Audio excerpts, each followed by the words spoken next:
Listín Diario editorial for May 12 of 2022. We demand justice. What more evidence do the investigators of the Public Prosecutor's Office need to proceed in an exemplary manner against the perpetrators of the brutal attack on the Ombudsman and several journalists in the Old Dog Track a month ago? What happened there, incomprehensibly and unfairly, was a shameful episode in which the authority of the Vehicle Retention Center physically and verbally attacked a commission from the Ombudsman office that, in carrying out its functions, sought explanations for numerous reported anomalies by the Listín Diario in that Vehicle Retention Center. Our reporters were among those run over with the aggravating circumstance that their equipment was illegally confiscated, and later it was discovered that the private information data of a company telephone was erased in the General Direction of Traffic and Transportation Security before its formal return.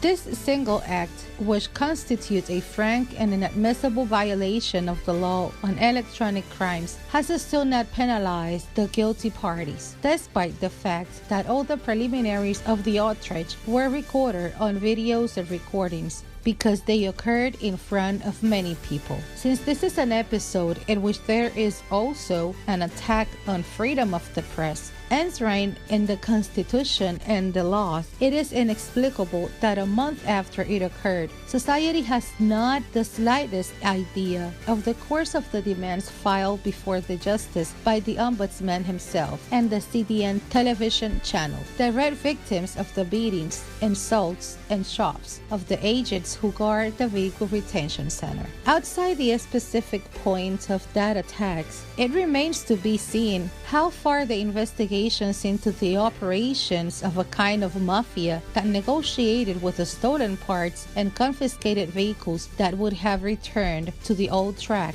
into a real den of corruption. We demand prompt justice and due moral reparations to society for those guilty of this mess against citizen rights, the authority of the Ombudsman, and freedom of the press. For Listín Diario, voice over and translations by Indira Rodriguez.